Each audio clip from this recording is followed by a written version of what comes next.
Performance management series की next video में आपका बहुत बहुत स्वागत है। इससे पहले भी बहुत सारी वीडियोस आ रखी हैं परफॉर्मेंस मैनेजमेंट टॉपिक के ऊपर या सब्जेक्ट के ऊपर। तो अगर आप उस सब्जेक्ट की प्रिपरेशन कर रहे हैं, आपका एग्जाम है, तो आप डिस्क्रिप्शन में लिंक होगा वीडियोज़ का, प्लेलिस्ट का लिंक होगा, तो आप जाके वहाँ से पहले की वीडियोज़ भी देख सकते हैं।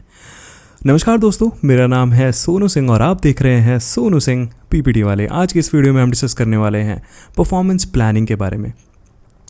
इस पूरी वीडियो में हम डिस्कस करेंगे क्या कॉन्सेप्ट होता है परफॉर्मेंस प्लानिंग का, कैरेक्टरिस्टिक्स, ऑब्जेक्टिव्स, डिफ़िकल्टीज़ क्या क्या आ सकती हैं और क्या इसका प्रोसेस होता है। ठीक है, तो लास्ट तक देखना आप इस वीडियो को ताकि आप इस टॉपिक को अच्छे से समझ पाओ। मस्त एग्जांपल के साथ कवर करने की कोशिश करेंगे। साथ के साथ अगर आपको नोट्स बनाने होंगे तो वो बेनिफिशियल होता है थोड़े से, तो आप अगर नोट्स बनाना चाहो तो आप नोट्स बना सकते हो। मतलब बेसिकली नोट करते रहो जो मैं बोल रहा हूँ या दिखा रहा हूँ आपको स्लाइड्स में। ठीक है, स्टार्ट करते हैं कॉन्सेप्ट ऑफ परफॉर्मेंस प्लानिंग के साथ। परफॉर्मेंस प्लानिंग बोलते किसे हैं? अभी तक हमने समझ लिया कि परफॉर्मेंस मैनेजमेंट किसे बोलते हैं। परफॉर्मेंस मैनेजमेंट का हमने एक प्रोसेस डिस्कस किया था जिसका सबसे पहला स्टेप था performance planning. Performance planning is a strategic process that aligns the goals of an organization within the individual's objectives of its employees। ठीक है, जो भी ऑर्गेनाइजेशन का आपका गोल होगा उसको आप अलाइन करोगे अपने एम्प्लॉयज़ के गोल्स के साथ। ठीक है, उस गोल के बेसिस पे अपने एम्प्लॉयज़ के लिए गोल सेट करोगे। It involves defining clear performance expectations and setting measurable goals that contribute to overall success of the organization। यहाँ पे आप एम्प्लॉयज़ को बता दोगे कि उनसे क्या एक्सपेक्ट किया जा रहा है और आने वाले टाइम में वो किस चीज़ के लिए काम करेंगे। अल्टीमेट जो गोल होगा वो तो एम्प्लॉयज़ को पता ही होगा, लेकिन एम्प्लॉयज़ से क्या चाहिए वो उनको बता दिया जाता है परफॉर्मेंस प्लानिंग में। This plan acts as a roadmap for employees, guiding their actions and enhancing their contribution towards achieving organizational targets। ठीक है, जो एम्प्लॉयज़ होंगे उनके लिए रोड मैप की तरह काम करेगा परफॉर्मेंस प्लानिंग। उनको पता रहेगा कि उनके मैनेजर को या उनके लीडरशिप को उनसे क्या एक्सपेक्टेशंस हैं और उनको गाइड करने में हेल्प करेगा जो भी ऑर्गेनाइजेशन के टारगेट्स होंगे उनको अचीव करते टाइम। ऑलराइट, तो ये तो था मीनिंग परफॉर्मेंस प्लानिंग का कि एम्प्लॉयज़ से क्या एक्सपेक्ट किया जा रहा है, क्या उनका काम होगा एक्चुअल में, क्या गोल्स उनको अचीव करने हैं, ये उनको बता दिया जाता है परफॉर्मेंस प्लानिंग के ज़रिए। अभी देख लेते हैं क्या कैरेक्टरिस्टिक्स होती है। कैरेक्टरिस्टिक्स से आपको मीनिंग और अच्छे से क्लियर हो जाएगा। सबसे पहला होता है गोल ओरिएंटेड। जैसे कि हमने कॉन्सेप्ट में भी पढ़ा था कि जो कंपनी का पूरा गोल होता है ना, उसी के प्रति तो होता है परफॉर्मेंस प्लानिंग भी। तो यहाँ पे परफॉर्मेंस प्लानिंग में आप एम्प्लॉयज़ के लिए अटेनेबल गोल सेट कर रहे हो और जो गोल्स होंगे वो आपके ऑर्गेनाइजेशन के गोल के साथ अलाइंड होने चाहिए। ठीक है, सेकेंड होता है कोलैबोरेटिव। अब यहाँ पे कोलैबोरेशन बहुत ज़्यादा ज़रूरी होता है। किसके बीच में? मैनेजर्स और एम्प्लॉयज़ के बीच में, क्योंकि गोल सेट करते टाइम वहाँ पे कोलैबोरेशन नहीं होगा तो वहाँ पे म्यूचुअल अंडरस्टैंडिंग मिसिंग होगी और मैनेजर आप पे कोई भी गोल थोप देगा, बोल देगा कि हाँ भाई ये टारगेट है, ये अचीव करो, और अगर आपको वो टारगेट समझ ही नहीं आया या आपको मन ही नहीं किया अचीव करने का, तो वहाँ पर दिक्कतें आ सकती हैं। थर्ड होता है परफॉर्मेंस मेजरमेंट। परफॉर्मेंस प्लानिंग के ज़रिए आप एक मेज़र सेट करते हो कि किस बेसिस पे आपकी परफॉर्मेंस को मेज़र किया जाएगा। फोर्थ होता है डेवलपमेंटल फोकस। जो परफॉर्मेंस प्लानिंग होता है उसका फोकस होता है एम्प्लॉय की डेवलपमेंट पे। ठीक है, और डेवलपमेंट में कुछ इश्यूज आ सकते हैं या अपॉर्चुनिटीज़ आ सकती हैं एम्प्लॉयज़ की ग्रोथ के लिए, वहीं पे उसको देख लिया जाता है और उसका ऐसे फ़ायदा उठा लिया जाता है। नेक्स्ट होता है फ्लेक्सिबल। परफॉर्मेंस प्लानिंग हमेशा फ्लेक्सिबल होती है। ये नहीं होता है कि परफॉर्मेंस गोल जो भी सेट किए हैं एम्प्लॉयज़ के लिए उनको किसी भी हालत में वो अचीव करने ही करने हैं। अगर कोई दिक्कतें आ रही हैं या चेंज करने की ज़रूरत पड़ रही है उनको गोल्स को, तो वहाँ पे भी वो चेंज किए जाने चाहिए। ठीक है, तो इस हिसाब से परफॉर्मेंस प्लानिंग की जानी चाहिए। लास्ट होता है continuous process. Performance planning one time process नहीं होती है। ठीक है, एक साइकिल होती है जहाँ पे आप गोल सेट करते हो, रिव्यू करते हो और अपडेट करते हो गोल्स को। ठीक है, तो ये कॉन्टिन्यूसली होते रहना चाहिए, बस एक बार करके आपको भूल नहीं जाना होता है इसे। नेक्स्ट होता है ऑब्जेक्टिव्स ऑफ परफॉर्मेंस प्लानिंग। करें क्यों हम परफॉर्मेंस प्लानिंग? हम तो ये समझ गए कि भाई परफॉर्मेंस प्लानिंग बोलते किसे हैं, लेकिन क्या ज़रूरत है? नहीं करेंगे तो नहीं होगा क्या? चलो आप पढ़ लेते हैं फिर। सबसे पहला है alignment of individual and organisational goals. अगर आपको जो भी एम्प्लॉयज़ के गोल्स हैं उनको अलाइन करना है ऑर्गेनाइजेशन के गोल्स के साथ, तो आपको परफॉर्मेंस प्लानिंग करनी पड़ेगी। सेकेंड है इन्हांस्ड एम्प्लॉय इंगेजमेंट। अभी परफॉर्मेंस प्लानिंग जो होता है वो बस मैनेजर नहीं करता है आपको भी, जैसे अगर आप किसी कंपनी में एम्प्लॉय हो ना, तो आपको भी साथ में बिठाएगा, बोलेगा हाँ भाई अब आपके परफॉर्मेंस मेजर्स या परफॉर्मेंस गोल सेट करने हैं, तो वहाँ पे आपका भी इंगेजमेंट बना रहेगा, आपको भी इंटरेस्ट आएगा और आपको भी ऐसे कमिटमेंट देने का मन करेगा कि हाँ भाई मैनेजर्स ने इतना सोचा है मेरे लिए, चलो मैं भी अच्छे अच्छे ऐसे गोल्स अचीव करता हूँ और एंगेज रहता हूँ अपनी एक्टिविटीज़ में बेसिकली। थर्ड होता है क्लियर एक्सपेक्टेशंस। अभी एम्प्लॉय यहाँ पे ज़्यादा कंफ्यूज नहीं रहता है कि मैनेजर उसके ऊपर हमेशा चढ़ा नहीं रहेगा। मैनेजर उसको स्टार्टिंग में बता देगा कि भाई ये आपके गोल्स हैं, ये आपसे एक्सपेक्ट किया जा रहा है। तो अगर आपने इम्प्रूव करना है उसे एम्प्लॉय को या एम्प्लॉय की परफॉर्मेंस को, तो आप उसको स्टार्टिंग में गोल्स बता दो और उनसे एक्सपेक्टेशंस बता दो, ताकि वो ईजिली ऐसे चिल होके वो चीज़ वो कर पाएँ। ऑलराइट, तो एक्सपेक्टेशंस वहाँ पे क्लियर होती हैं। नेक्स्ट होता है आइडेंटिफिकेशन ऑफ ट्रेनिंग नीड्स। अभी अगर एम्प्लॉयज़ में कोई स्किल गैप है या किसी ट्रेनिंग की डेवलपमेंट की ज़रूरत है तो वहाँ पे वो पता चल जाता है परफॉर्मेंस प्लानिंग के दौरान। लास्ट होता है determining the resources required to meet the performance targets. वही ट्रेनिंग नीड वाली बात होती है कि अगर एम्प्लॉयज़ के पास वो सारे रिसोर्सेज हैं कि नहीं हैं, वो आपको परफॉर्मेंस प्लानिंग के ज़रिए ही पता चल जाएगा। एम्प्लॉयज़ को आप साथ में बिठाओगे, बोलोगे कि हाँ भाई आने वाले टाइम में आपको ये गोल अचीव करना है, तो एम्प्लॉय भी तो अपना व्यू रखेगा ना आपके सामने। वो बोलेगा कि भाई ये कैसे अचीव हो जाएगा, हमारे पास तो ये चीज़ है ही नहीं, या उस काम को करने के लिए मशीनरी की ज़रूरत है, मशीनरी तो है ही नहीं।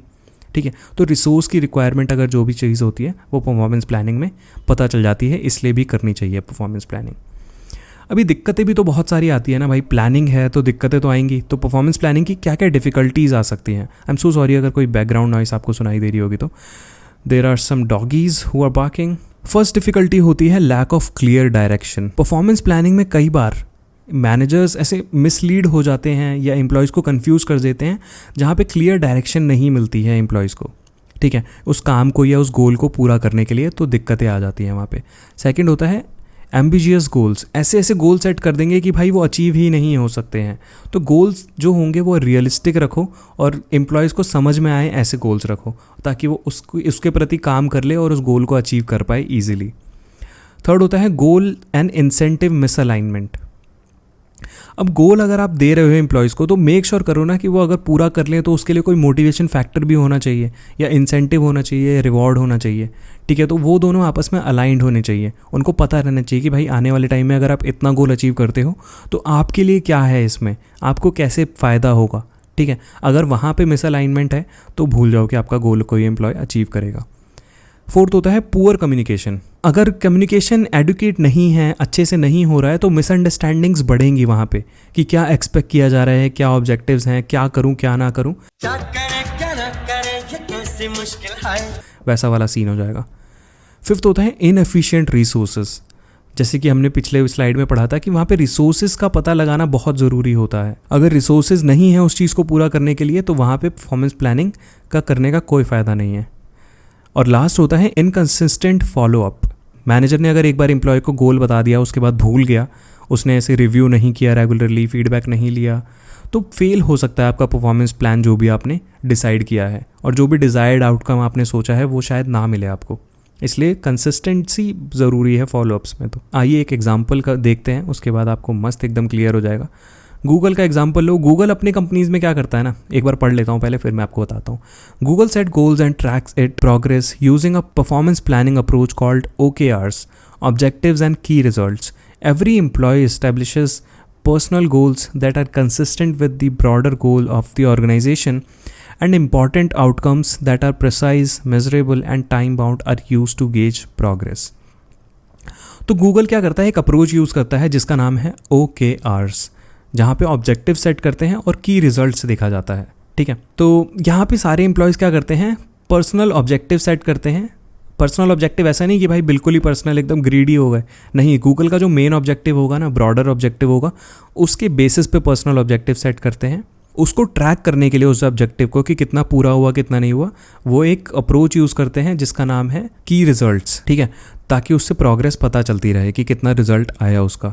और इस मेथड से क्या फ़ायदा होता है, इससे ये फ़ायदा होता है कि सारे सबके एफर्ट्स जो हैं कंपनी के ओवरऑल सक्सेस की तरफ बढ़ रहे हैं।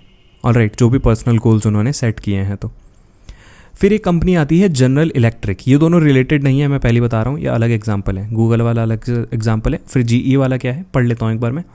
GE implements the GE workout performance planning approach, which is intended to promote open communication, teamwork and problem solving, to identify areas for development and create action plans to address those areas.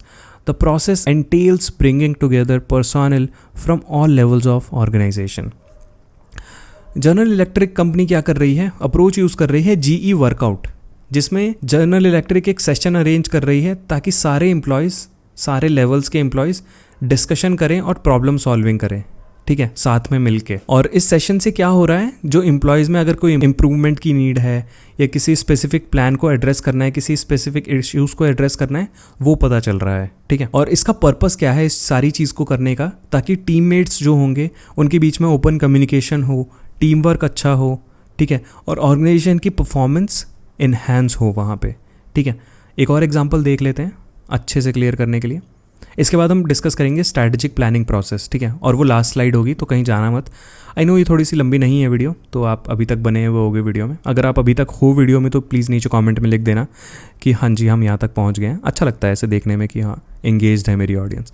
तो third example है हमारा Accenture भी बोलते हैं इसको, तो Accenture बोलते हैं इसको, ठीक है। Accenture employs a performance planning procedure that entails establishing specific goals and objectives, giving frequent feedback and coaching, and locating development opportunities. The organization's performance management system is created to assist employees in developing their knowledge and abilities while contributing to the success of the business.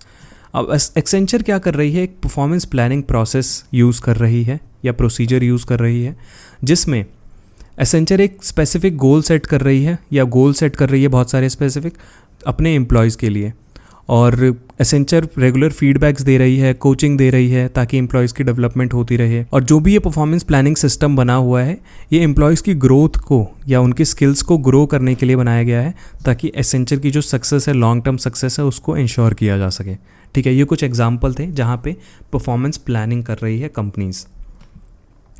Last slide है strategic planning process या strategic performance planning process. सबसे पहला होता है step performance planning process में mission या vision को review करना, कि कंपनी का जो अल्टीमेट ऑब्जेक्टिव है या ऑर्गेनाइजेशन का विजन और मिशन क्या है, ताकि उसके बेसिस पे परफॉर्मेंस गोल्स सेट किए जाएं और अलाइन किया जाए। सेकंड होता है एनवायरमेंटल स्कैनिंग करना, ताकि आपको अपॉर्चुनिटीज़ और थ्रेट्स मिल पाएँ वहाँ से, ठीक है। उसके बेसिस पे तो आप गोल्स बनाओगे, फिर उसके बाद एक्चुअल गोल सेटिंग होती है यहाँ पे। और गोल सेटिंग के लिए एक अप्रोच यूज़ होती है स्मार्ट अप्रोच। स्मार्ट अप्रोच पे मैंने एक वीडियो बनाई है डेडिकेटेड, जो कि बहुत ज़्यादा इंपॉर्टेंट टॉपिक है, तो नीचे आपको डिस्क्रिप्शन में लिंक मिल जाएगा स्मार्ट अप्रोच का, वो आप जाके पढ़ सकते हो, ठीक है। तो गोल सेटिंग में बेसिकली आप गोल्स बना रहे हो अपने इंडिविजुअल और डिपार्टमेंट्स के लिए, और स्मार्ट अप्रोच को यूज़ करते हुए बना रहे हो। स्पेसिफिक होने चाहिए आपके गोल, मेजरेबल होने चाहिए, अचीवेबल होने चाहिए, रेलेवेंट होने चाहिए और टाइम बाउंड होने चाहिए। उसके बाद आप एक्शन प्लानिंग कर रहे हो कि उन गोल्स को अचीव कैसे करोगे आप, फिर आप इम्प्लीमेंट कर रहे हो जो भी आपने प्लान बनाया है उसको, ठीक है, ताकि आप मेक श्योर कर सको कि जो भी रिसोर्सेज की ज़रूरत है, जो भी सपोर्ट्स की ज़रूरत है, वो अवेलेबल है कि नहीं है। उसके बाद आप लास्ट कर रहे हो मॉनिटरिंग एंड इवैल्यूएशन, जो कि बहुत ज़रूरी होता है। जैसे कि हमने देखा था कि फॉलोअप्स बहुत ज़्यादा ज़रूरी होते हैं, ठीक है। तो प्रोग्रेस को जांचना और उस हिसाब से एडजस्टमेंट्स वगैरह करना बहुत ज़्यादा ज़रूरी होता है किसी भी प्लानिंग प्रोसेस में। तो यही था इस वीडियो में। आई होप आप समझ गए होंगे किसे कहते हैं परफॉर्मेंस प्लानिंग, क्या इसका कॉन्सेप्ट होता है, क्या इसके कैरेक्टरिस्टिक्स होते हैं, ऑब्जेक्टिव्स होते हैं, डिफ़िकल्टीज़ होती हैं, प्रोसेस होता है। गूगल, एक्सेंचर और जीई वाला एग्जाम्पल आप समझ गए होंगे। तो अगर कोई भी डाउट है अभी भी इस वीडियो में, तो प्लीज़ नीचे कमेंट सेक्शन में लिख दो, और नहीं है डाउट तो प्लीज़ यार लाइक कर देना, और डाउट है तो भी लाइक कर देना, उसमें क्या जा रहा है। और अगर लाइक करने का मन बना लिया है तो प्लीज़ सब्सक्राइब करने का भी मन बना लो साथ में, और सब्सक्राइब करते हुए जाना अगर ऑलरेडी नहीं किया है चैनल को सब्सक्राइब, तो ठीक है। तो मिलते हैं आपसे नेक्स्ट वीडियो में, तब तक के लिए goodbye, take care, have a nice day.